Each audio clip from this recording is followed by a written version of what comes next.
Minecraft has some really interesting features, but some of those features are absolute game changers. These are the sorts of updates that are introduced into the game, some of them big, some of them small, that made the game a totally different playing experience. So in today's video, we're going to be taking a look at my selection. And remember, I love redstone, so there's a bit of a bias here. Anyway, this video is going to be chronological and we're going to start from the beginning. Survival test. This is the update that took Minecraft from being a simple block-based building game into what it is today, a survival experience where you have to gather up resources to build the cool things in your world. Infinite terrain generation. Originally, when the game was first in development, the world sizes were finite. There was only so far you could go before you hit a world border.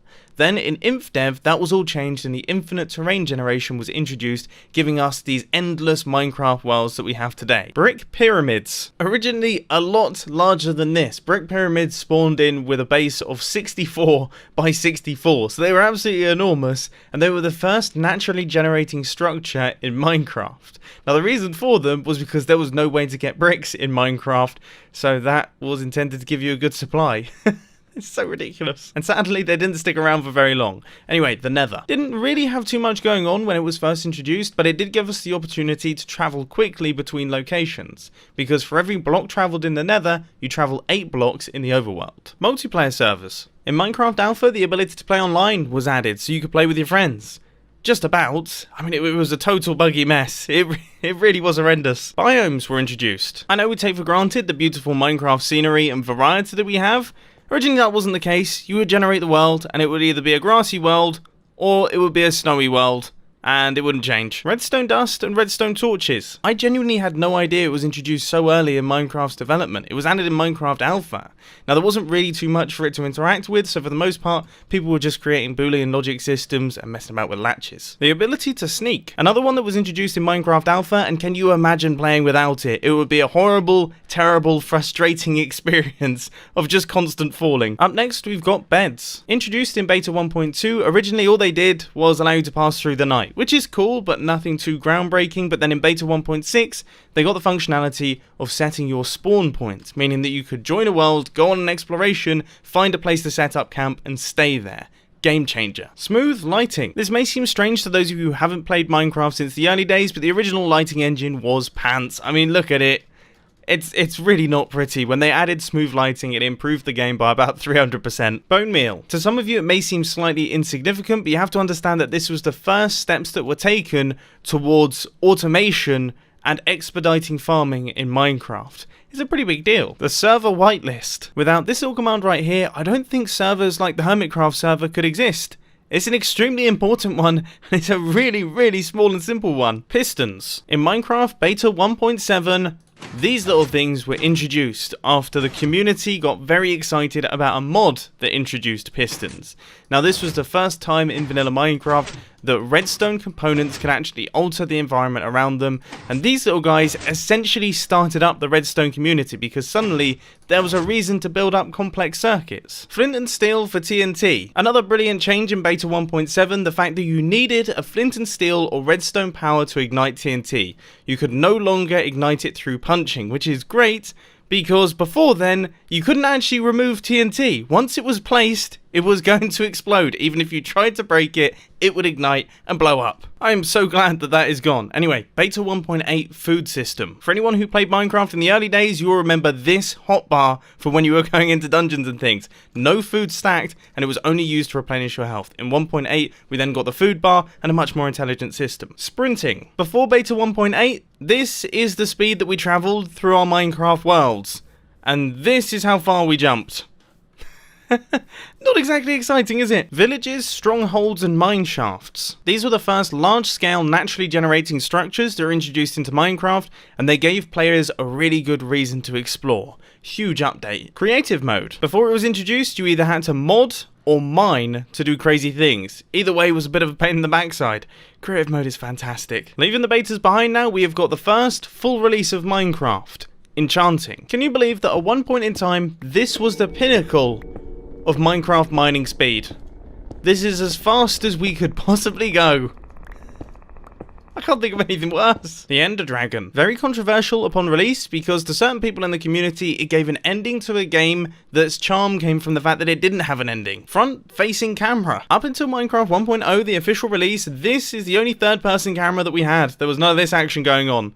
I mean, can you imagine YouTube videos if they started off like this? Everyone just doing it looks a little bit rude. Animal breeding. The ability to breed two animals together and actually have animal farms in the game was, well, yeah, it was a total game changer. Before this, animals would spawn in, despawn, there was no real way to do anything with them. Potion brewing. Even though I'm not a massive potion user, I can't help but admit that they're a big deal. I mean, even just for fire resistance alone, the fact that you can sit in lava for 8 minutes without taking damage is worth something. Mob spawn eggs. Introduced in Minecraft 1.1, I'm honestly not sure what we did before we got spawn eggs. I mean, how did we spawn things in?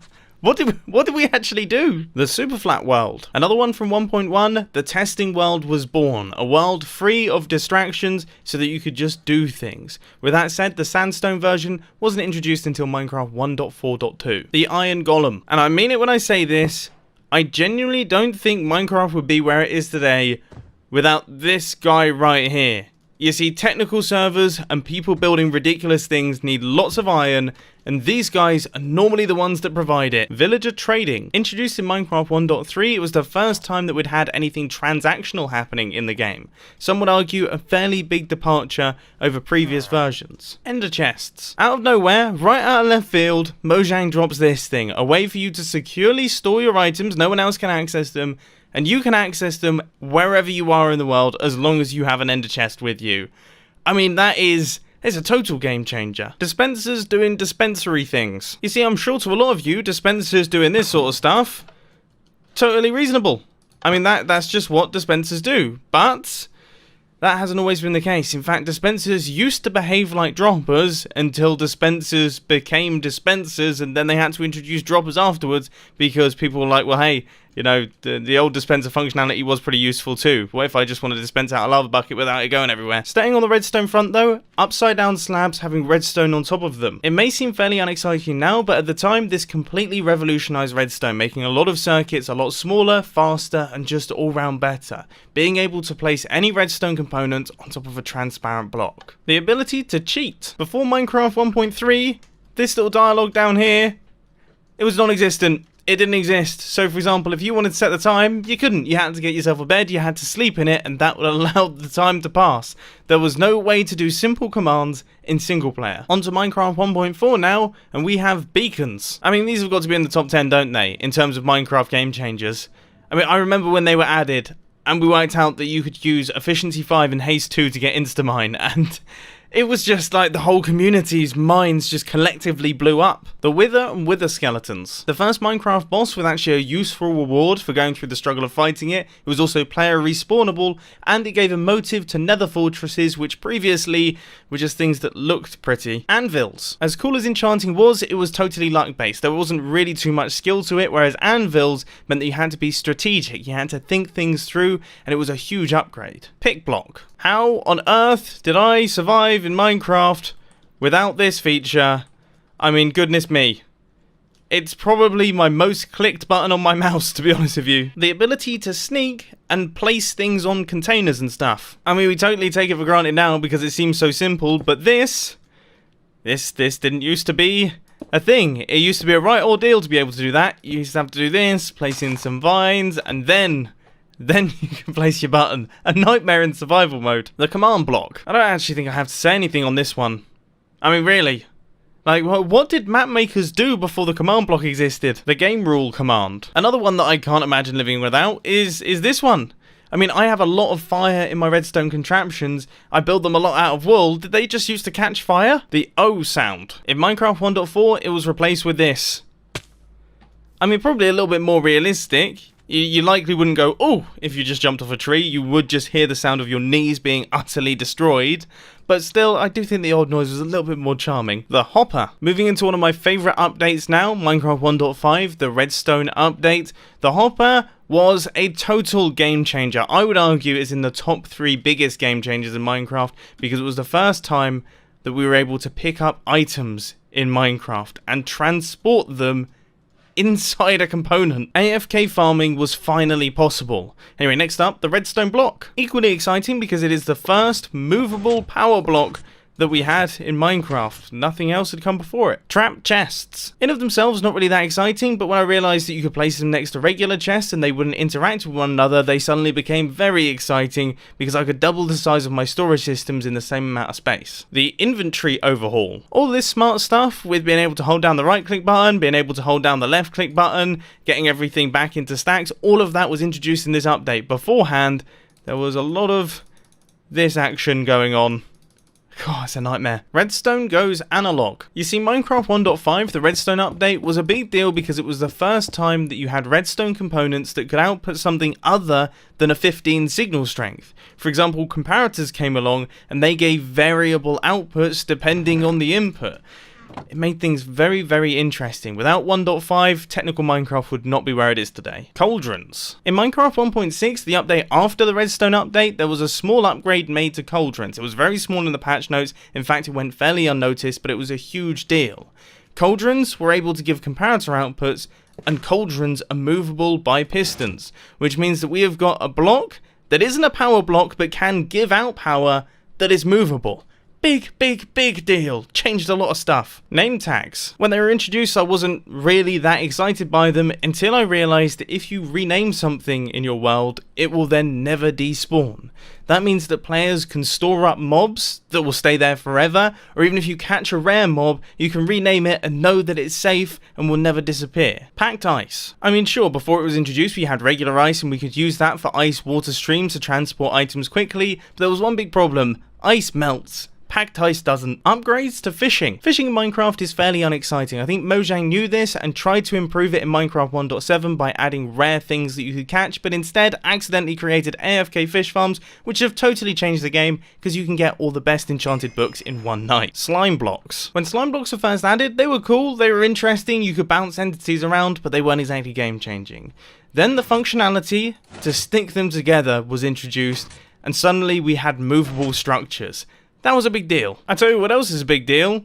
Depth Strider. I always forget how amazing Depth Strider is until I don't have Depth Strider on, and I remember how slow walking in water normally is. I would say Depth Strider makes the game about 35% better. Villagers harvesting crops. For the longest time, it was impossible for us to fully automate these farms. You had to go back, you had to replant them every time. It was awful. Until villagers came along, harvested everything, and automated the whole process. F3 and N. Introduced in Minecraft 1.9 and barely mentioned anywhere, F3 and N allows you to go between creative mode and spectator mode, something that I use probably about 100 times a day when working on redstone contraptions, especially if they're super compact. The Elytra. This is another one that I feel like I don't need to talk about. I mean, clearly this is a complete game changer, like totally game changing, although when it was first introduced it wasn't as useful as it currently is. I'll get onto that. Dual wielding. Can you believe that this was controversial? Like, people kicked off about this when it was announced that it wasn't Minecrafty enough. I personally think it's the most Minecrafty thing ever, and it's brilliant. But I tell you what they kicked off about more, the combat changes. You can spam no more, and I mean, I've said this a bunch of times, and I kind of stand by it. I actually quite like the change. I think it makes sense that there would be some kind of cooldown instead of just being like this. But with that being said, not a PvP guy, so don't listen to me. They finally fixed boats. For the longest time, boats were a mess. They were totally awful. They would break all the time. There was just no using them, okay? You would have to have like an inventory full of them if you were going on an expedition. They finally fixed them. The mending enchantment. Like, there's been a few of these in the video. Do I need to say anything more? The mending enchantment is the single best enchantment in the game. If I don't have mending on at all, then I feel like I'm doing something wrong. Minecraft 1.10. I tried. I tried to find a game changer, and nothing. Minecraft 1.11. Shulker boxes. I think it's safe to say that they made up for Minecraft 1.10 with the first introduction of Minecraft 1.11 being these little things. Storing items inside of a storage container that you can pick up and drop and dispense and carry with you. Nuts. Observers. Goodness me, this was a good update, wasn't it, for us redstone people? I mean, there are so many reasons why the Observer is one of the best blocks in the game. It's in everything, and it just gets better. Firework rockets. Now I should clarify, these weren't introduced in Minecraft 1.11, but they were given the functionality to repel you when flying with Elytra, which is just about the best thing ever. On to Minecraft 1.12 now, and we got concrete. Now this may not seem like much of a game changer until you realise how different concrete is from the rest of the blocks in Minecraft. They are very bright, very saturated, and their texture is almost completely flat. Added saved toolbars to the creative menu, and I think this might be in my top 10. I mean, the ability to just pull up a redstone toolbar and just have it there, everything that I need with the press of a button, and then say for example I need my coloured concretes, I can press other buttons. I mean, it's just, what did we do before this? And another one that I can't remember what we did before it, the crafting book. All I know is it involved going to a lot of Wikipedia pages to look up various crafting recipes.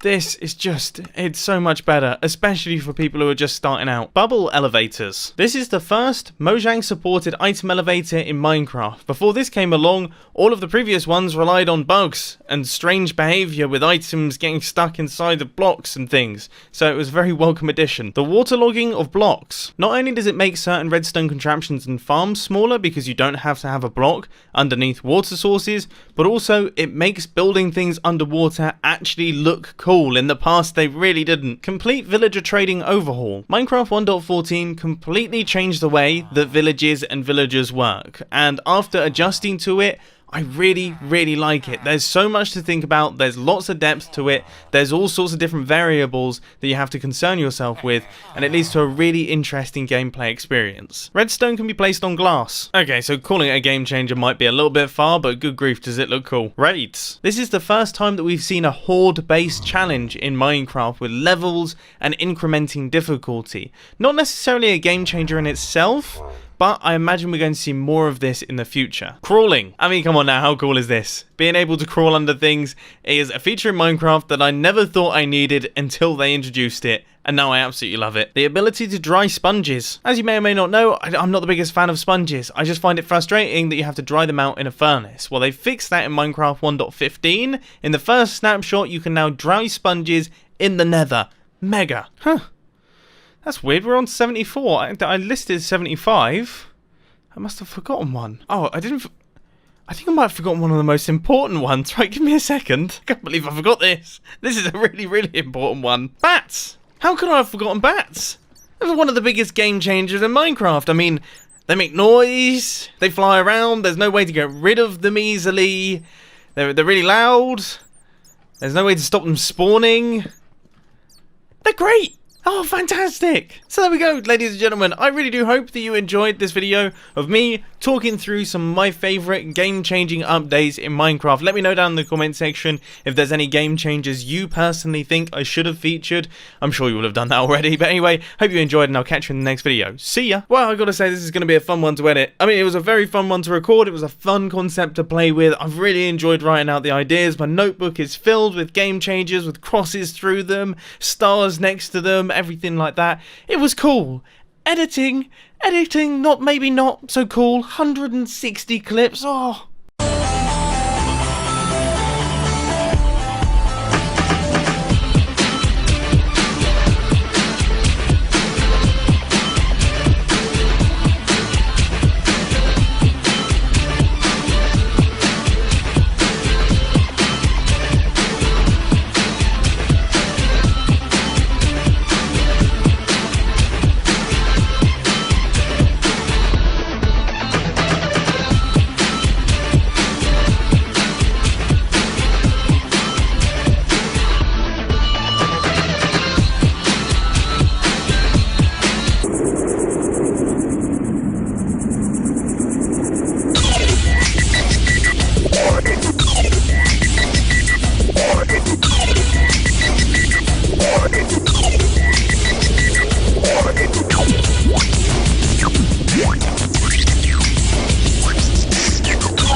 One.